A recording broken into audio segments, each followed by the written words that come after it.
Hey guys, Ronnie here with Sage Construction. Something I was thinking about was the expression burning the candle at both ends. And if I have it, the definition of that phrase correct, pretty much what I've been living for the past several weeks. It's been long days, it's been tough days, it's been challenging days, and just feeling like, between running a business and having a family and trying to, of course, accommodate for both, because let's face it, you gotta have a profitable business to take care of the other part of my life. It's like, what does it take to have both, right? A successful, a financially profitable business, and then a family that's taken care of with everything that they need as well. And more so on the business side, because we need money to live, right? We need money to survive in this world. This is not a barter system, trading fruits and nuts type of world we live in. It's money. And everything we do takes money. And I've been mostly with my 10-year-old, but I sprinkle it in there for the younger too as well. But she's starting to understand it more, the importance of money. I don't want it to seem like money is everything, because especially poor people that, they instantly get turned off. Oh, you think money is everything. It's like air, right? It's not everything until you don't have it. And then it is everything. And so the pressures and the stress of trying to win, right? Doing everything within your power to win, whether that means waking up earlier, going to bed later, pushing more jobs, pushing people harder, pushing yourself harder. That's just what it takes to succeed financially, and especially in the business world. The slow people, the slow guys, they get trampled, right? They don't last. And every day is war, every day is a battle. And by that I mean, when we go out there every day, that you're blessed that your feet hit that ground when you get out of bed, that's a day you got to conquer. That's a day you got to go to war. I like to think that with that mindset is what keeps driving things to continue to grow, get bigger, get better, and compete and take more market share. The more market share you have, look at Apple, right? They have a huge market share. And so the more market share you could take, the more revenue you're going to generate. Doing more than the competition is willing to do, especially if they have more manpower, more staff, more people to help get those things done. So you just got to fight the good fight and give it everything you've got every day.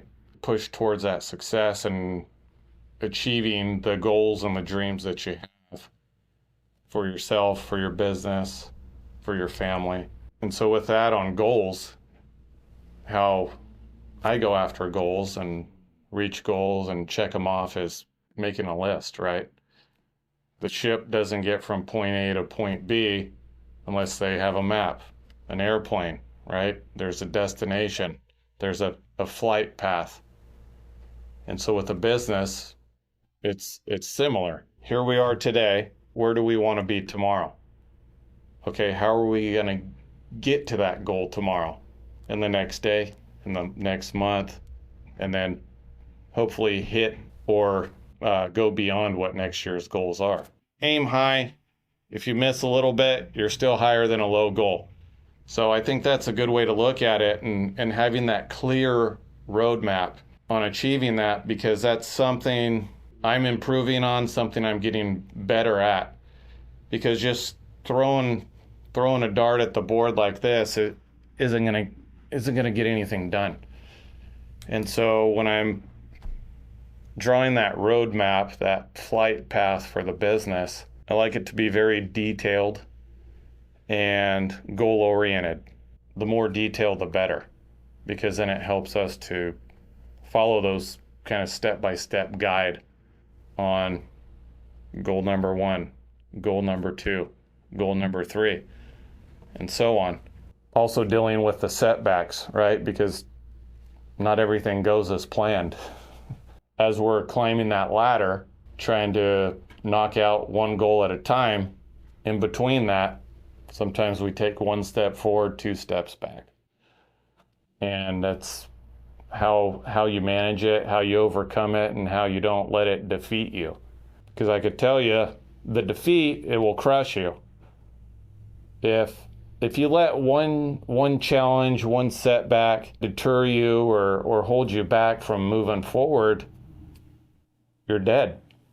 It can be tough to say the least, and unless you're a business owner trying to get to the next level, an employee wouldn't know anything about that because you do your tasks for the day, you punch the clock, and you go home.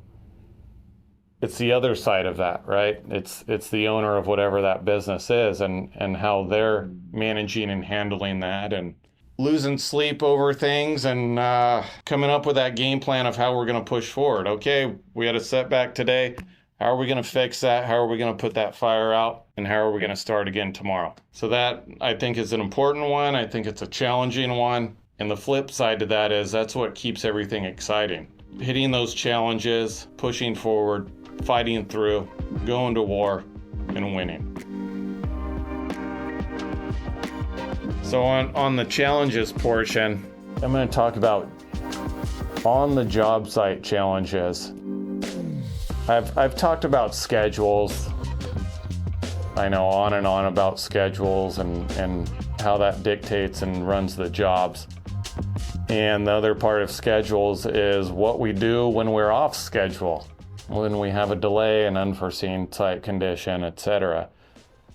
Or in our recent case, I don't know if you guys saw the video, but we had poured a pretty good sized ADA ramp, and at the end of it all, I put the smart level on it and realized that we had poured the slope. The slope was too high. It was out of compliance. So guess what? We had to rip it out. And yes, the money and the prevailing wage rates hurts. But the bigger one on something like that job is the time. Because the expense of having to eat pouring a ramp and then tearing out a ramp, doing everything twice, yes, it hurts. But on a job that you have $1,250 liquidated damages per day, that hurts more. And so it's frustrating and almost depressing in some ways to have to do something like that. But the bigger thing is, are we going to meet the finish, the completion date that we're obligated to by the contract? If we're not going to meet that, then we're getting into liquidated damages, again, at $1,250 a day.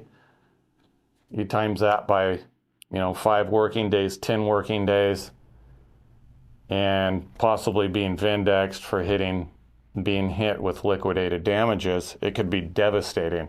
And by devastating, I mean it could take a contractor out.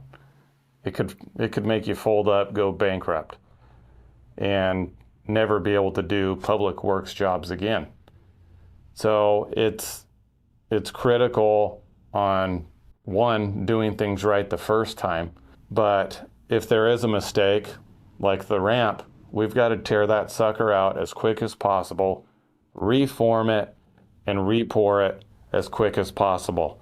Now, the good news of this story is I can tell you I was on site this morning and throughout the pour, verifying with the smart level as we're going through it. It hasn't been inspected yet, but I'm confident that we're going to pass and we could move forward. We lost about a week on that deal, but I think we're still going to be able to make the schedule, so that's what's important. So I said it's been an eventful few weeks, to say the least. And recently, we signed a pre-construction agreement. We delivered on everything in the pre-construction agreement. We got the lady a working set of plans, gave those to her. Next step would be sign our contract with the scope of work in it, and then go to the city and pay the fees. This one was about $5,000 pay the fees, pull permit, and get to work. We did all of that. We signed an agreement, and we were set to pull permits. This was actually 2 weeks ago today. We were supposed to go pull permit. And in between various discussions with the owner, and really my spidey senses were going off that something wasn't right. So after she signed everything, I gave her the schedule and, we're going to be starting on this date. She started disappearing on me, basically. Multiple phone calls, multiple emails, and I can't get a hold of the lady. She's not even responding. And mind you, she has a small outstanding invoice that I can see that she's looked at 9 times, but she hasn't paid it. She won't respond to my emails, won't call me back. And so I'm kind of wondering, what to do from there. I have no problem letting her out of the agreement because, quite honestly, can you imagine what it'd be like if we started that project? It'd be a nightmare. So I think, it's better off that it happened that way. It was just under $120,000 job. I was very transparent with her. I even gave her all of the breakdown. I think we had 13 trades in that project.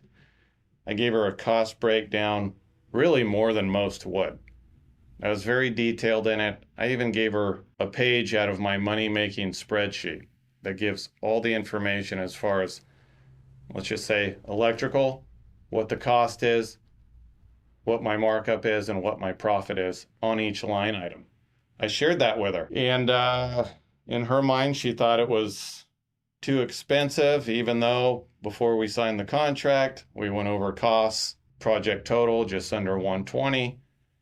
And she signed it. She was excited. I guess she slept on it and had different feelings. They see the plans, they see the renderings, they get excited. I get it. We get excited about it too. But, people think their wallet is maybe bigger than it is in reality. And when it's time to write the check, well, that's when she disappeared. And mind you, this was a progress payment number 1, which would include permit fees and mobilization.